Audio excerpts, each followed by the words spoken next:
Welcome back to my YouTube channel. So for today's video ay tuturuan ko kayo kung saan pwede makapag-book ng air ticket, no? Kay mahal na gid kaayo ang air ticket karon. So search na to una sa mga website, no, kung pila ang mabayaran. So karon tanaw na to una si Cebu Pacific kung pila na ang iyahang air ticket as of today. So check na to ha, para natin comparison. So sulod ta diri sa Cebu Pacific and then search na to ang flight. So one way lang ta. And then Manila. So very quick lang ni nga tutorial, no, para sa kadtong nangita jud og barato, no, dili na gusto mamahalan pa dito sa mga agent. So as of January daghan kaayo og nagbook pa Davao atong December. So for January na flight, so mo ni siya ang base fare lang ni siya. Kanya diri ata sa pinakabarato, no, nga mo sakto pa dito sa inyohang mga vacation leave. So diri ata sa January 11. And then search. So diri sa website na to makita na to diri nga ang presyo niya is 2741.72 ang pinaka barato. So from a pair ni siya, no, diri sa January 11. So January 11 ha, ayan yung kalimti. So diri ata mo ato sa PAL na pod kung pila ang PAL. So diri sa PAL search na to.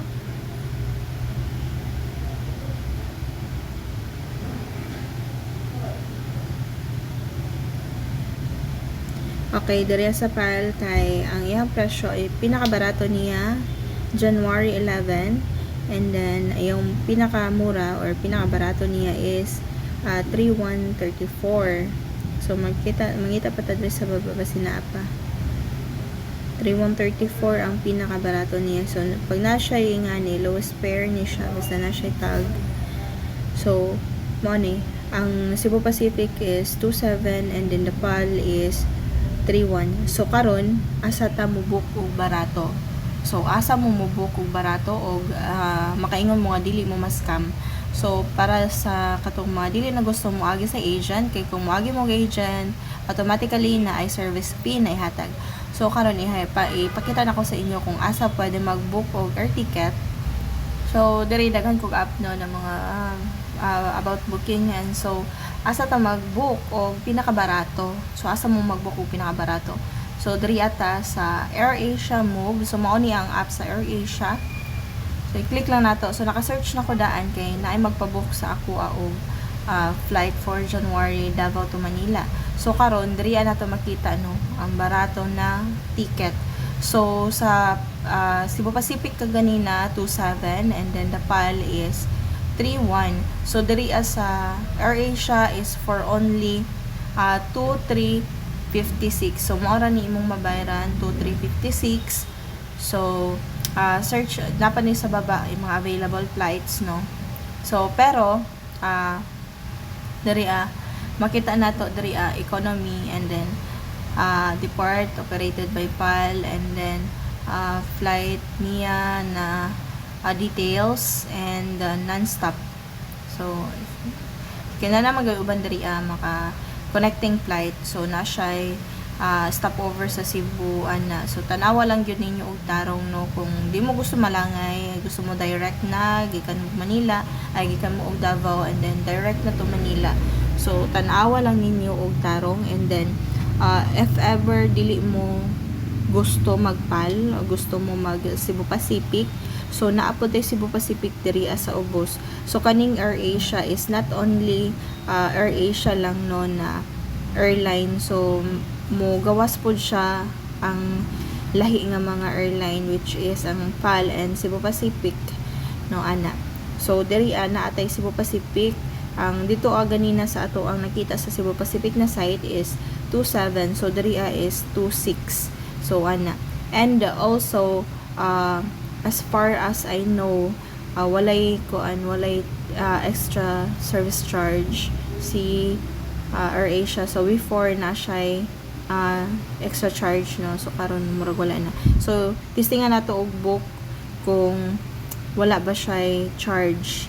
So ani lang ang iyang pag-book. So diri man ta sa pinakabarato. So click lang nato ning select. So diri na ta sa pag fill out og information. So i-continue lang nato. Sorry, wala, daghag error eh. Wala na kuan. So government ID. So mangita og government ID no.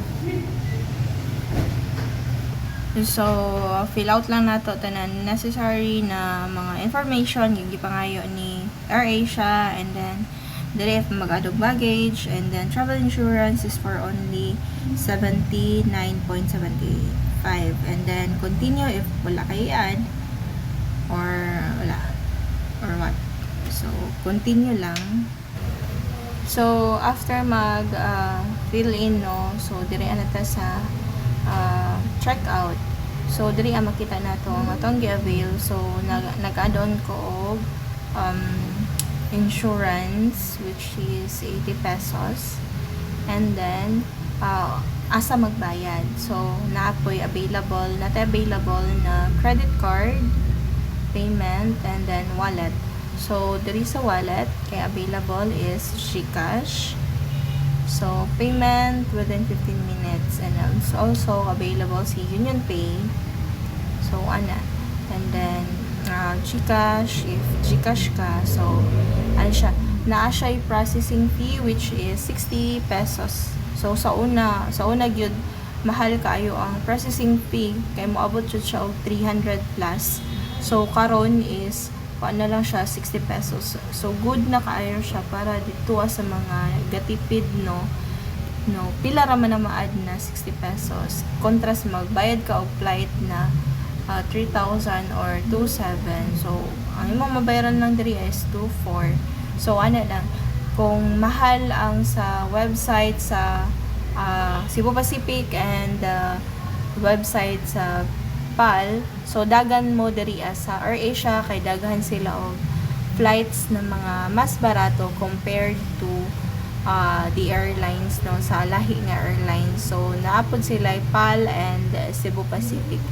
So kato lang, thank you for watching. Sana nakatabang ko sa inyong travel needs, and please comment below kung unsa pa inyong gusto nga matun-an o mahibaluan, basig kabalo pod ko unsaon.